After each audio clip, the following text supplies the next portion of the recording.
What's up guys? Welcome back to another video. Today we are going to scratch the surface on paint and bodywork, and I'm going to show you how to prep and primer your new bumper, body kit, fender, hood, whatever you got. I'm using my KBD bumper as an example. KBD is going to be a little bit different than if you were doing like a fiberglass part or something, just because of how flexible it is.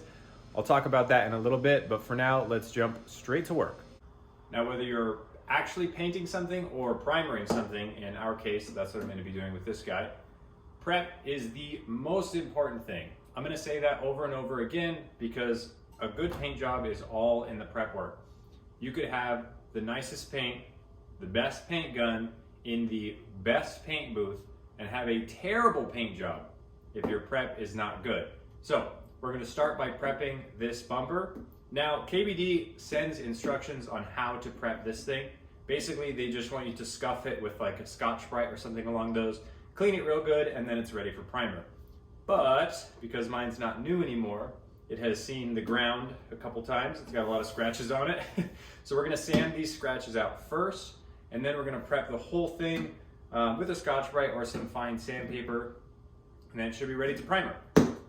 So as far as supplies go, this is what I'm going to be starting with. I've got my DA sander. DA just stands for dual action, meaning it spins and goes in an orbital pattern. You can kind of, I guess it's kind of hard to show you, but it spins and then it oscillates like side to side. A staple when it comes to paint and bodywork. This is a cheap Harbor Freight one I've had for nearly 10 years and it works great. With that, I've got some sanding disc for the DA. I've got 220 and 320. Now, when you're looking at sandpaper, the numbers here, the higher the number, the finer the sandpaper. When it comes to primer and things like that, you're good usually stopping at 320, around 400, somewhere in that range. Primer is gonna fill those scratches.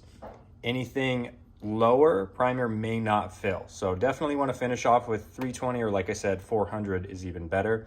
Then you've got your Scotch-Brites. These are literally what you would see in like a kitchen or something. It even says that powerful scrubbing. These are great for some last minute prep. Just an abrasive surface that works really well to kind of give the paint or primer something to bite onto. So this is what we're gonna start with. Like I said, if the bumper was brand new, I wouldn't need to use the DA. I could just scuff the whole thing with a Scotch-Brite or some like 400 grit sandpaper and it would be ready to go. But I'm gonna use the 220 to get some of the big scratches out, and then I'm gonna go over those same areas with the 320 to get the 220 scratches out. And then I'll go over the whole thing with the Scotch-Brite, maybe do some wet sanding. I'll get into that in a bit. But for now, I'm gonna jump on with the DA and get some of the big scratches out. All right, so we've got our fresh sandpaper on our DA here. Now this is 220, this is the coarsest grit we're gonna be using on this. And I'm only going to use it on the areas that need it. So this area down here where the scratches are pretty bad, and then this up here. I'm not going to do the whole bumper with it. There's no need to hit the whole thing with such an abrasive grit. Now, something to keep in mind when you're using a DA or when you're sanding at all, even if you're hand sanding, you don't want to be applying pressure. This is going to do all the work by itself. So we're just going to kind of go along here and let the sander do the work. So I'm gonna turn it on, I'm gonna start sanding this out, and you're just gonna see me kind of go back and forth. That's really all there is to it.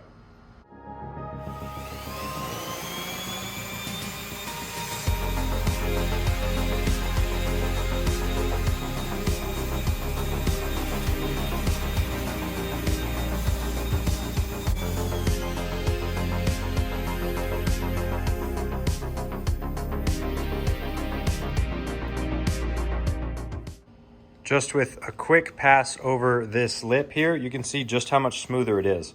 Pretty much all the scratches have come out except for some of the deeper ones like this, which I'm probably not gonna worry about because let's be honest, this thing's gonna go flying off the car more than once. But really, the majority of them have been feathered out. It looks great. I'm just gonna keep working on the rest of this and I will update you guys when we switch to the finer grit. So we are still using the 220 grit here. You can see I'm just kind of focusing on the areas that are pretty scratched up. I am being mindful not to spend too much time in the same area because you definitely don't want to over sand your panel, especially when it's plastic like this KBD bumper is. And in only a few short minutes, I am finished sanding with the 220. You can see all the scratches came out really nicely, especially up here. If you remember, this area was full of scratches.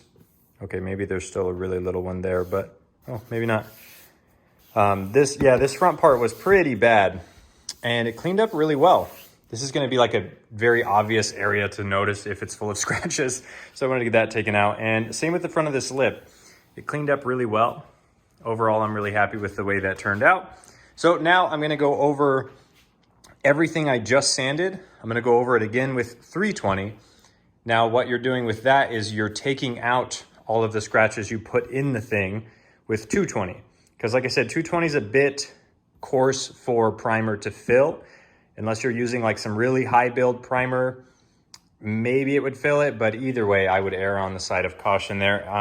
And that's why we're gonna go over this thing now with 320, and we're just gonna go a little bit past all the work we just did. So we're gonna go over it all, and then we're gonna just kind of feather it out to here. Ooh, didn't see those scratches earlier. We'll get those too.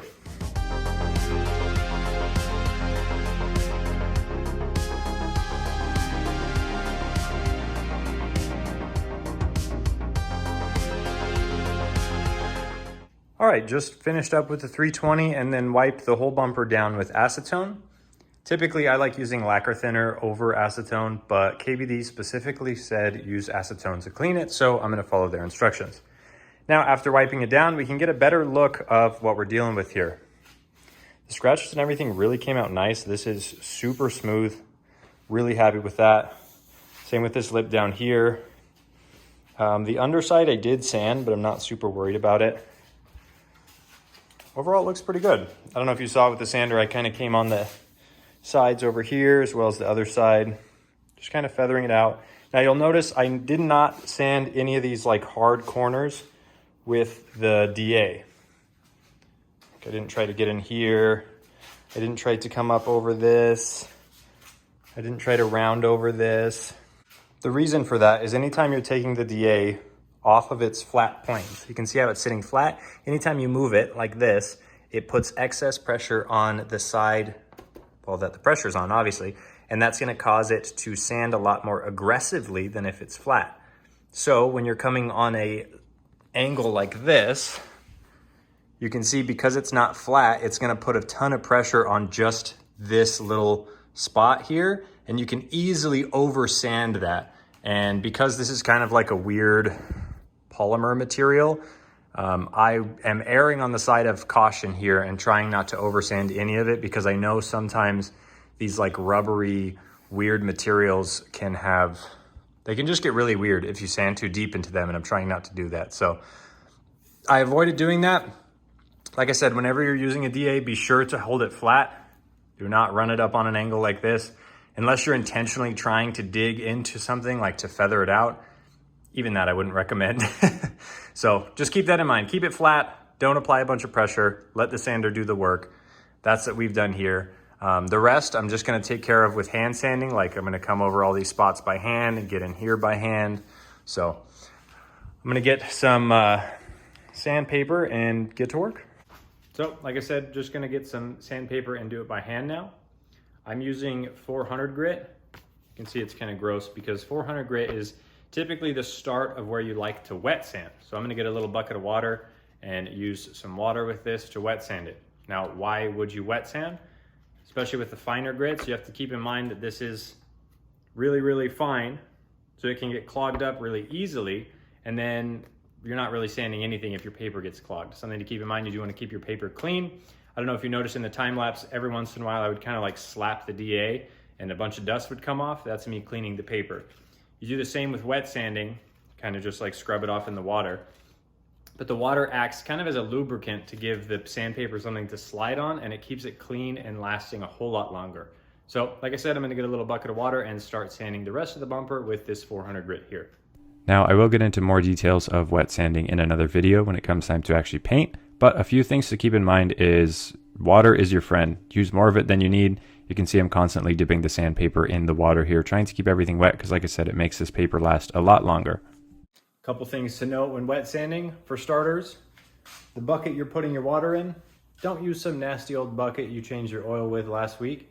Anything that is in the bucket could get sanded into your panel, and that would totally ruin a paint job.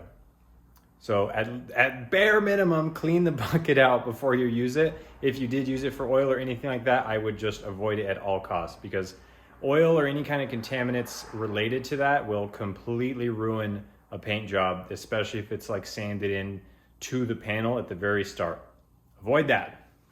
Second thing, the sandpaper you're using, pay attention to it.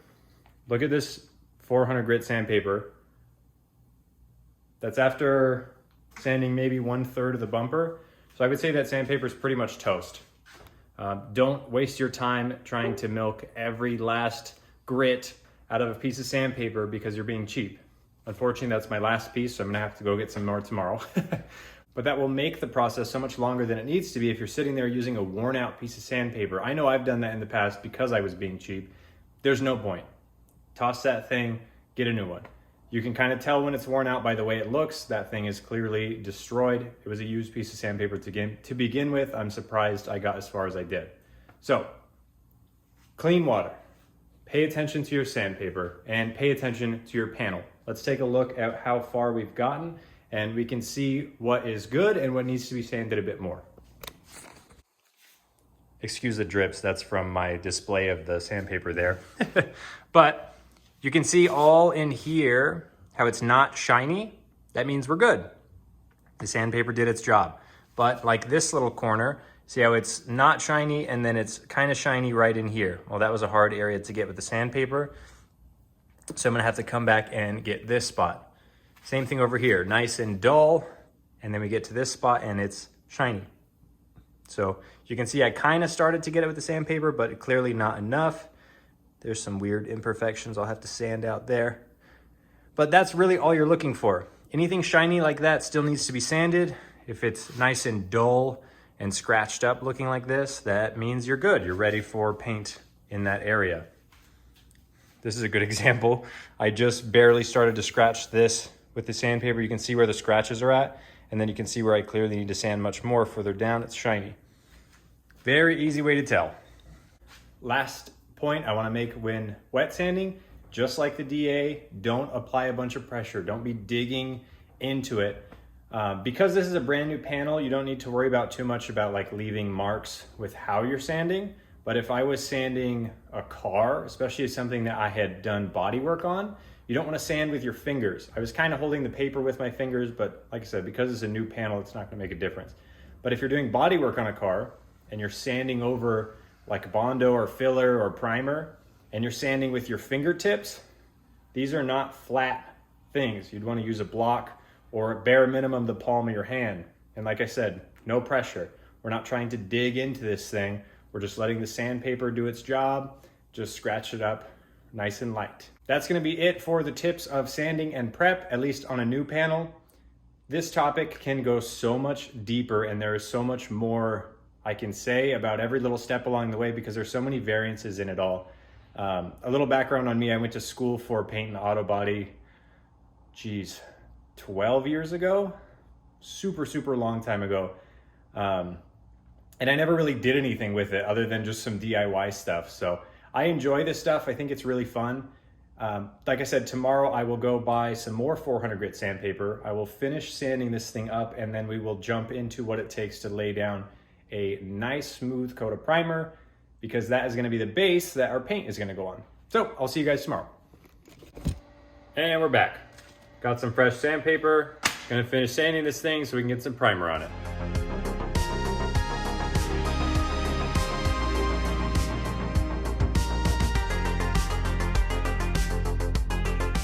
All right, the bumper is sanded. After I sanded it, I wiped it down with a rag and kind of found a few more spots that needed some touch up. That's where the Scotch-Brite came in. So any areas that I kind of questioned whether it was sanded enough or not, I just hit with the Scotch-Brite. Rather be safe than sorry, so I kind of went over all the little like detailed areas with one of these. So now I know that they're sanded enough. Now I told you I was gonna say this a bunch of times, but prep is key. And I don't mean only the prep you put into sanding your panel. I also mean the prep you put into setup, the prep you put into your environment, the prep you put into your paint, in our case, primer. Here's what I'm talking about. So I still need to clean the bumper, but I got it all set up the way I want to shoot it. So I've got some cardboard on our sawhorses. That way they don't get covered in paint. I've got the bumper propped up on some rattle cans there. That way it's up off the cardboard. Otherwise this would be laying on the cardboard and it'd be hard to get some paint on it. So it's in the right position. It's where I need it. I got our extra lights because lighting is very important. And I've got our cans of primer. They just sat out here in the sun for a few minutes.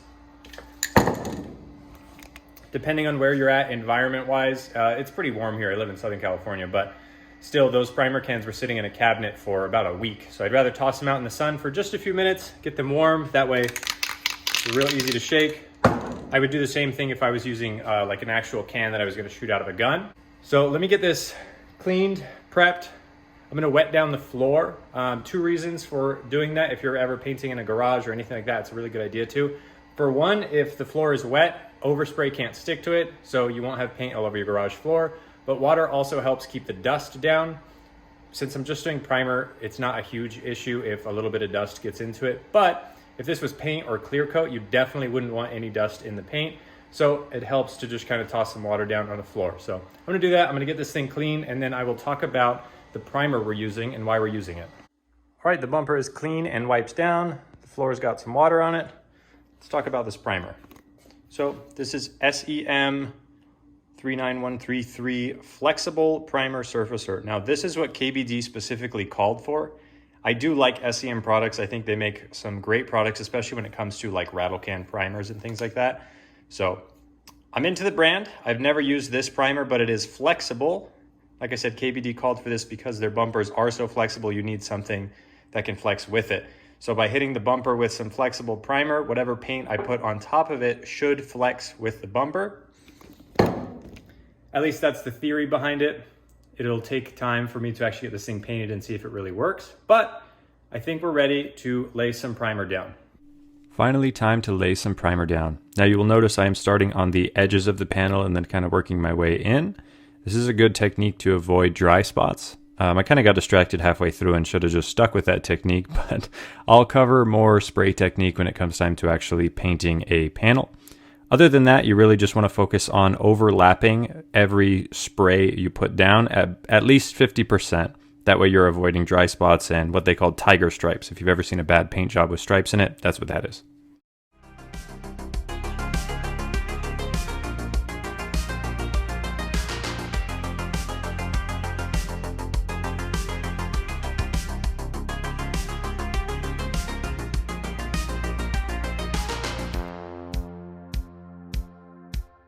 Well, I don't know how much I covered in the voiceover of me actually painting that thing, but hopefully you found it informative and maybe even learned something. I am going to be doing another video similar to this, but about actual painting. And in that video, I will go into a lot more detail about how to actually apply paint onto a panel. The main thing to keep in mind whether you're doing paint or primer, whether it's out of a rattle can or a gun, it's very important to keep the same distance from the panel as you're painting across it.